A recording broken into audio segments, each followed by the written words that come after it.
There's this Native American proverb that I think it really perfectly frames this kind of weird reality we live in. Oh, yeah, I know the one you mean. Yeah, it goes, tell me the facts and I'll learn. Tell me the truth and I'll believe. But tell me a story and it will live in my heart forever. It's a really beautiful quote.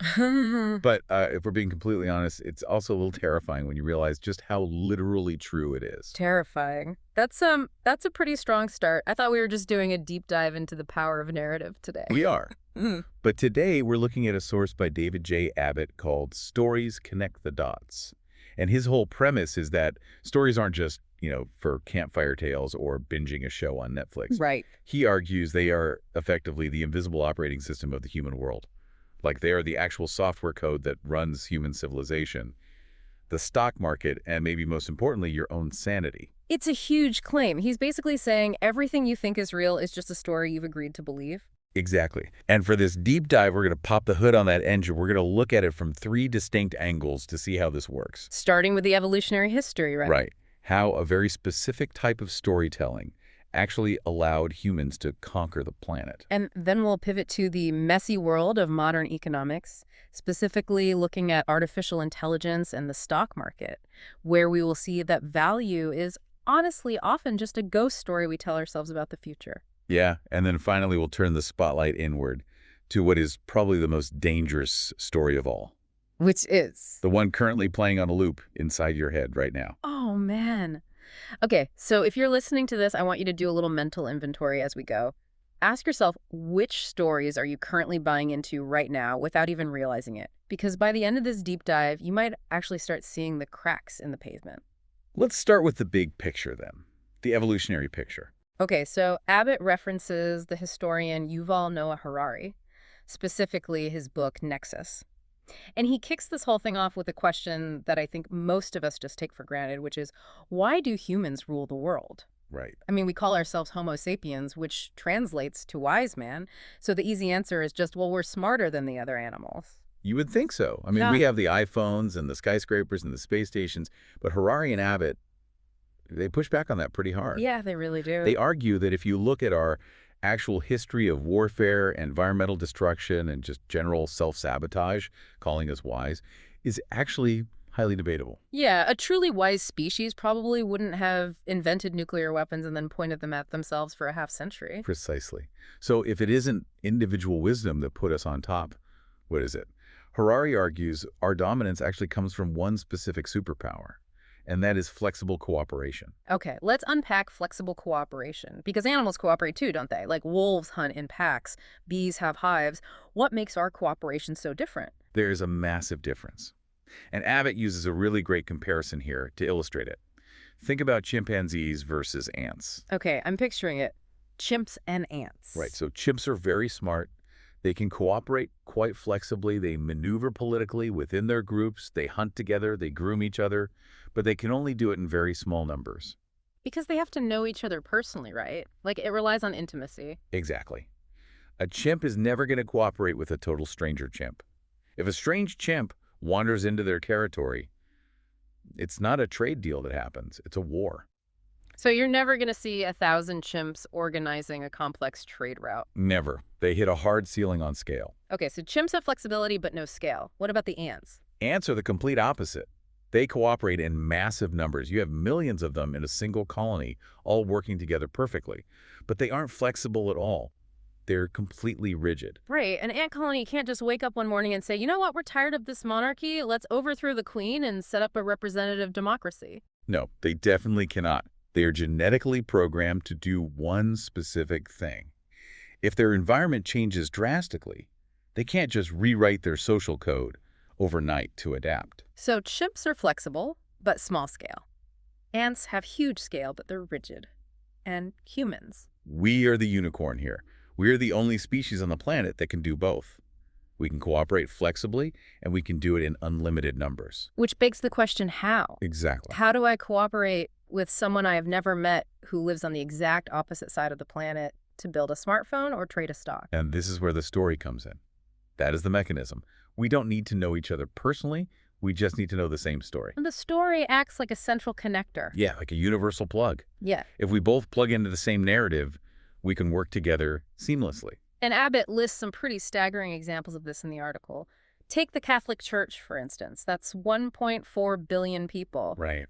They aren't connected because they've all met the Pope or hung out with each other. They're connected by the stories in the Bible. Or you can look at China. Another 1.4 billion people connected by stories of nationalism and ideology.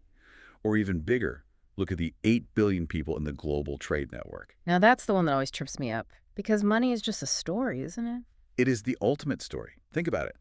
A dollar bill or just a digit in your banking app, it has absolutely zero intrinsic value. You can't eat a dollar bill. It doesn't keep you warm at night. It is literally just paper or digital code. But because 8 billion of us firmly believe the story that this piece of paper is worth something, we can trade and build multinational corporations and ship goods across oceans. We are all plugged into the shared fiction of currency.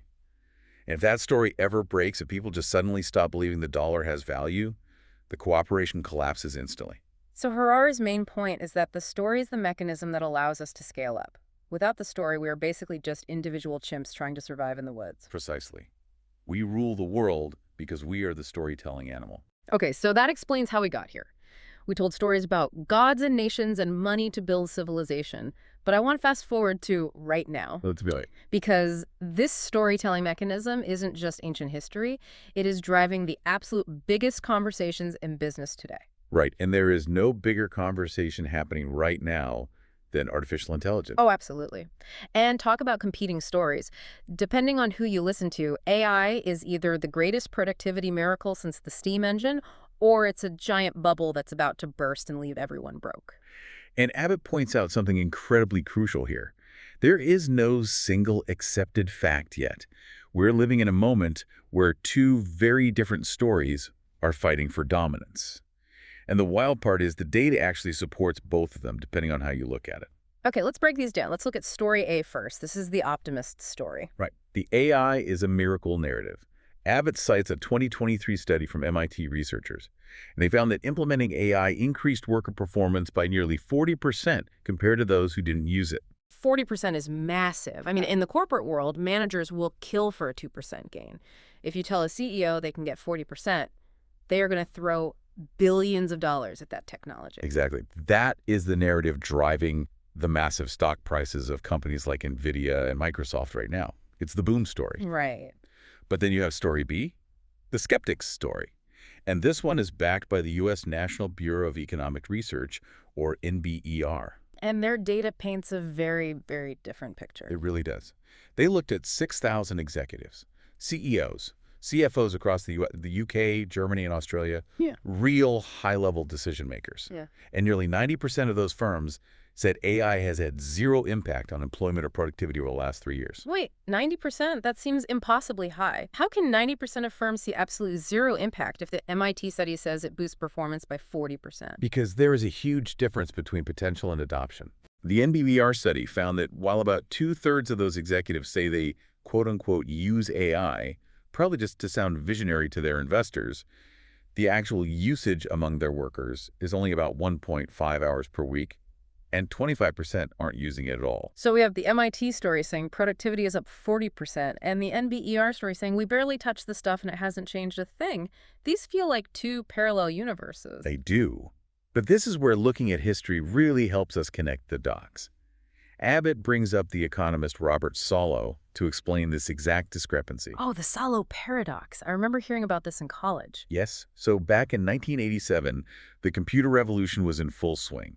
PCs were suddenly showing up on desks everywhere, and Solow famously observed you can see the computer age everywhere, but in the productivity statistics. Because productivity didn't actually go up. It actually slowed down. Between 1948 and 1973, productivity growth was about 2.9%. But after 1973, when computers actually started arriving in offices, it dropped to 1.1%. That seems completely counterintuitive to me. You give people computers, word processors, spreadsheets, and they actually get slower. How is that possible? Well, you have to think about the friction involved. You have to train everyone. The new systems crash constantly. Yeah. You have to fundamentally change how you organize your files and your entire workflow. Right. You spend half your day just trying to figure out how to get the printer to connect to the network. Exactly. We call this the J-curve. Productivity dips or stalls. That's the bottom loop of the J, while everyone figures out how to actually use the new tools. Mm, But then once that integration finally happens, it skyrockets. That massive surge from computers didn't actually kick in until the late 90s and the early 2000s. I see. So applying this J curve to AI today, the whole bubble versus boom debate is really just a question of where you think we currently are on that curve. Exactly. If you believe the Solow paradox story, then this current lull, this MBER data saying there's no impact, is just the dip before the explosion. We're just in the messy learning phase. But if you don't believe that story, if you think AI is just overblown hype, then that NBER data looks like solid proof that the emperor has no clothes. And here's the real kicker. Billions of dollars are moving through the global economy right now based entirely on which of those two stories an investor chooses to believe. The underlying facts are exactly the same, but the story dictates the value. Speaking of value being dictated by stories, let's talk about the stock market directly, because Yeah. Abbott gives a really concrete example of how a story can generate value literally out of thin air. Yes, this is the Kenya Airways example, KQ.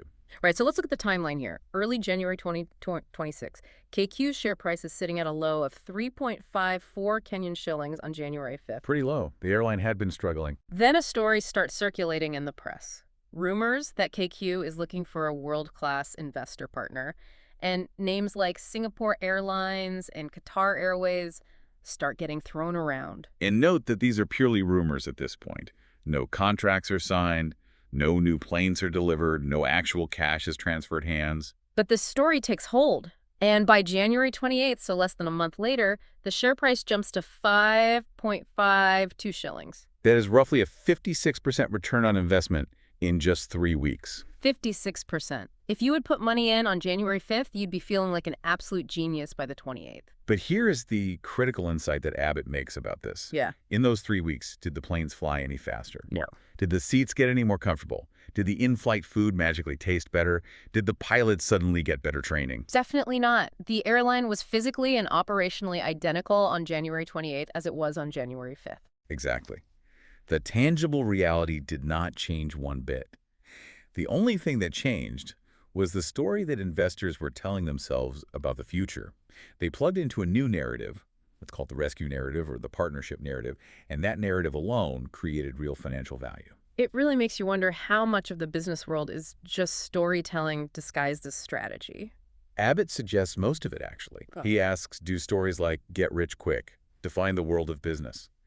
He points out that we often label managers as visionary leaders simply because they are following the latest management fashion trend. Right, like a CEO saying we're agile now, or we're AI first, or we're pivoting to the blockchain. It's all just a story. And often these managers are simply trying to fit themselves into the popular narrative of what a good leader is supposed to look like at that specific moment in time. It's performance art, just as much as it is business strategy. So we've covered the stories that built human civilization. We've covered the stories that drive the modern economy and the stock markets. But Abbott takes this one step further. And I think this is the part that might make some of you listening squirm a little bit. Ah, the inner story. Yeah. We tell stories to the world, sure, but we also tell them to ourselves constantly. Abbott brings in the philosophy of Michael Singer here. Singer is the author of The Untethered Soul. He talks a lot about the voice in your head. Everyone knows the one, the voice that constantly narrates your life. Why did he look at me like that? Or, I really shouldn't have said that in the meeting. Or, I need to remember to buy milk. Does this shirt make me look weird? Right. Singer and Abbott argue that this internal voice is essentially a story-generating machine that was designed for basic survival. And specifically, it plays these little games to satisfy our deep psychological need to interpret the world in a way where I am safe or I am right. Abbott describes this concept of the problem of the day, and I found this so relatable it actually hurt a little to read. It is painfully accurate.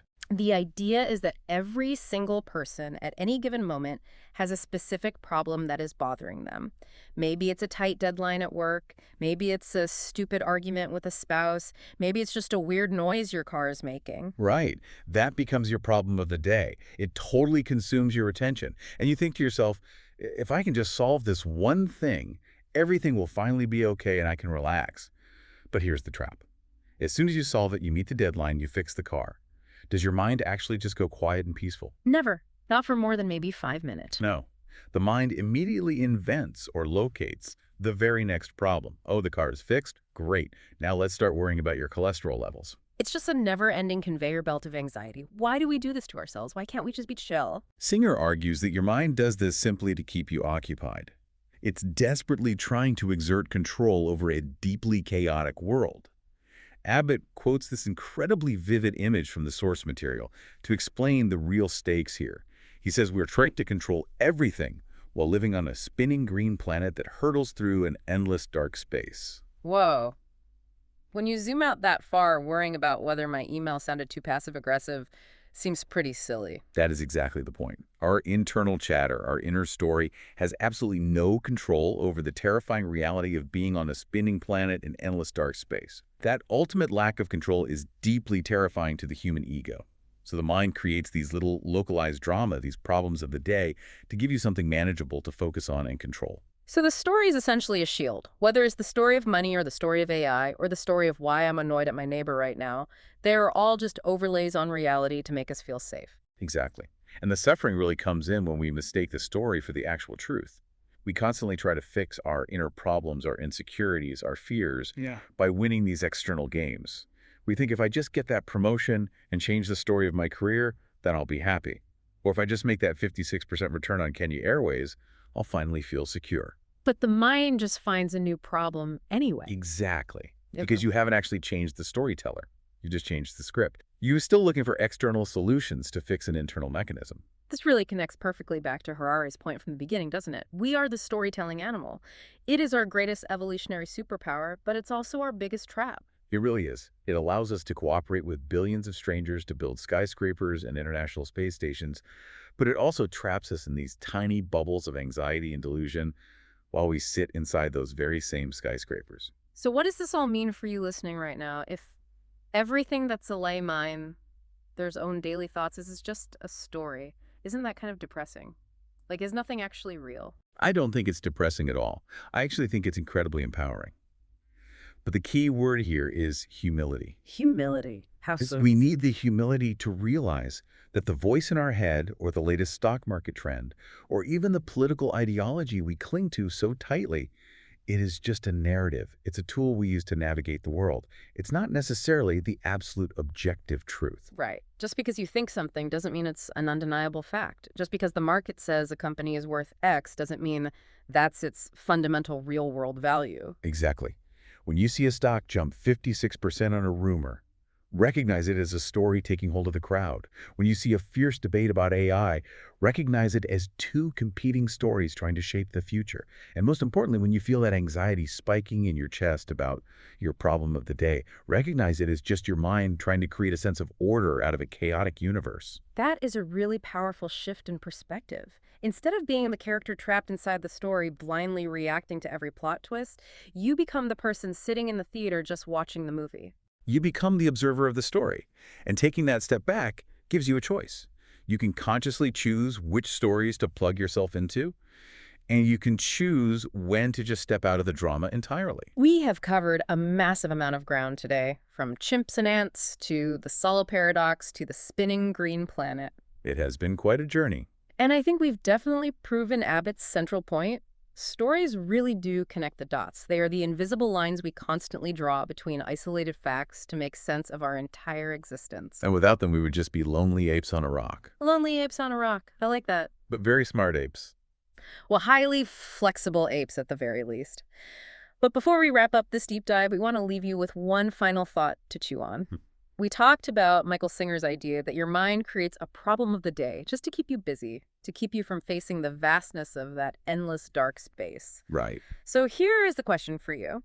If your mind is constantly just manufacturing problems solely to keep you occupied, what would happen to your life if you just decided to stop listening? What if you just opt out of that particular story altogether? It's kind of a terrifying thought, but it might also be the most liberating one you ever have. Absolutely. Something to think about while you're spinning through the cosmos today. Thanks for joining us on this deep dive. We'll see you next time.